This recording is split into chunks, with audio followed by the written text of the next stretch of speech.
Okay, welcome back mga scalper. Another technical analysis for BTC. And wag na nga nating patagalin pa.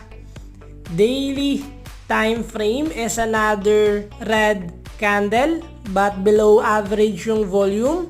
So possible pahina na ng pahina yung selling pressure kung makikita natin sa volume. And silipin natin yung possible scenario sa lower time frame.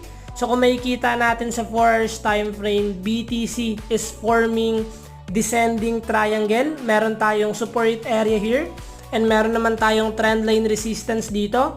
So what we expect sa ganitong scenario kung saan yung magiging breakout ni BTC, kung dito ba sa horizontal support natin to continue yung downtrend momentum, and the moment naman nabasagin yung trendline resistance, possible to gain uptrend momentum sa lower time frame.